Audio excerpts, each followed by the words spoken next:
Hey, top of the morning to you. It's Wednesday morning. Dude, it's getting near the end of the year.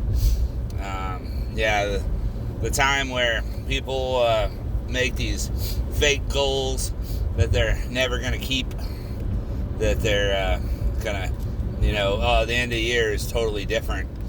Where realistically, man, you can do what you need to do today. It doesn't have to be the end of the year. It could be today. It all starts with your mindset, and realizing that, I don't really take any advice from somebody who has never been poor.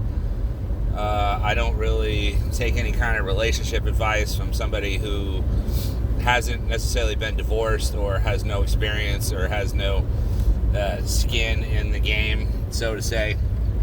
And realistically, when it comes to the game, it's in your best interest to play it as little as possible, because realistically you should probably just be direct. And if you're direct and you get clowned, then right there, what's the point?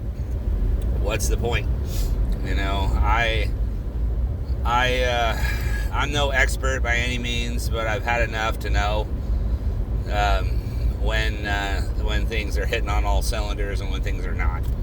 And I realize that my worst enemy is when I look in the mirror, dude. What I think of myself, what I think I'm worthy of. Not somebody else, not some other person. You are the one that you have to answer to.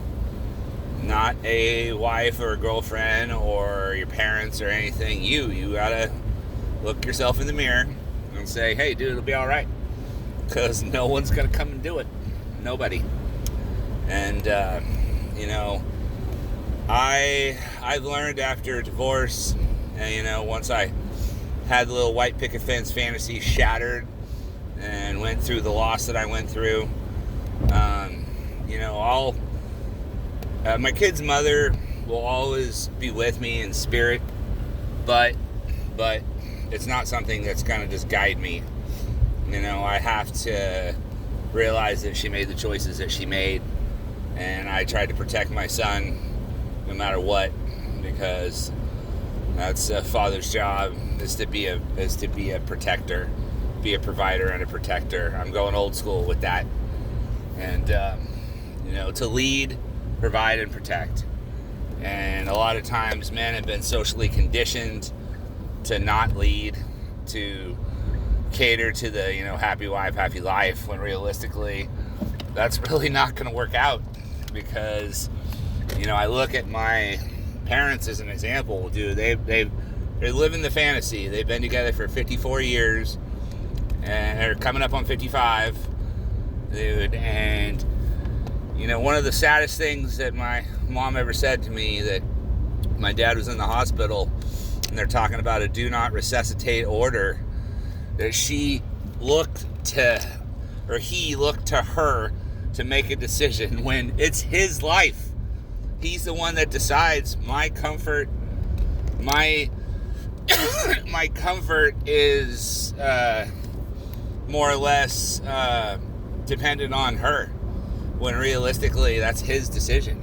I love my mom and dad very much. They're not without their own problems, but that made me real sad. And she mentioned to me, we've been talking, because I'm 45 and she's 74, and whether I want to admit it or not, we're adults, and she's near the end and I'm right in the middle. Hopefully, all you can do is put your best foot forward. Realizing that, she wanted him to make more decisions, because case in point, she wanted him to lead, because she needed stability, she needed direction, and his father wasn't around as he passed away from an unfortunate accident involving drinking, and he was a veterinarian. I know he got bit, and he was shit-faced drunk, and he gave himself the wrong Gave himself the wrong inoculation for the bite, and it just, boom, made his heart stop. That's what I was told. Hopefully that's correct. No disrespect if I got that story wrong.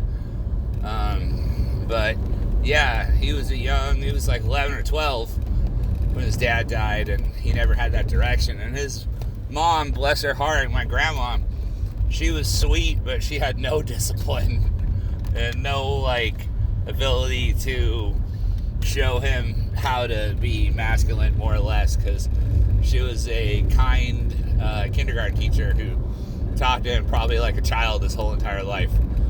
And my mom was a lot more aggressive, so I respect that and appreciate that. But yeah, dude, just be thankful for what you have, dude, and realize that you can change it today and make it start today. And take care. God bless.